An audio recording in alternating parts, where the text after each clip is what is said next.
თავი მესამე. ამიტომ ძმანო წმიდანო, ზეციური მოწოდების ზიარნო, დაუკვირდით მოციქულსა და ჩვენი აღსარების მღვდელ მთავარს იესო ქრისტეს, რომელიც თავისი ამომრჩევლის ერთგულია როგორც მოსე მთელს მის სახლში. ვინაიდან ის მოსესთან შედარებით მეტი დიდების ღირსია, ისევე როგორც სახლზე მეტი პატივი აქვს სახლის აღმშენებელს. ვინაიდან ყოველ სახლს ვინმე აშენებს, ხოლო ყოველივეს აღმშენებელი ღმერთია. თუ მოსეც ერთგული იყო მთელ მის სახლში, როგორც მსახური, იმის დასამოწმებლად რაც უნდა თქმულიყო, ხოლო ქრისტე როგორც ძე მის სახლში. ჩვენ კი მისი სახლი ვართ, თუ ბოლომდე მტკიცედ შევინახავთ გაბედულებას და იმედის სიამაყეს.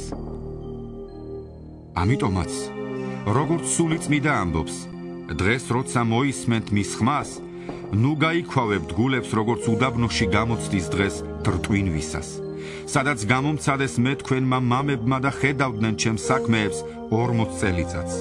ამიტომ განვრისხდი იმ მოდგმაზე და ვთქვი, მუდამ ცდებიან ისინი გულით, ვერ შეიცნეს მათ ჩემი გზა.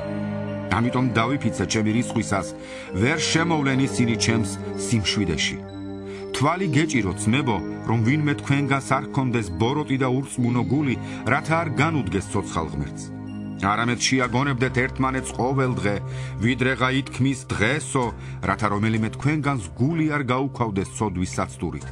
ვინაიდან ქრისტეს თანაზიარნი გავხდით, თუ კი რწმენის საწყის მტკიცედ დავიცავთ ბოლომდე.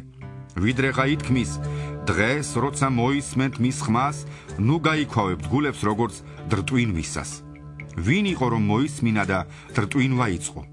ყველა ხომ იმადგან იყო, ვინც მოსეს მიერ გამოვიდა ეგვიპტიდან. მას ვიღაზე მრისხანებდა იგი 40 წელიწადს, თუ არა ცოდვილებზე, რომელთა ძვლებიც უდაბნოში ჩაიყარა. ვინც დაუფიცა, რომ ვერ შევიდოდნენ მის სიმშვიდეში, თუ არა ურჩევს.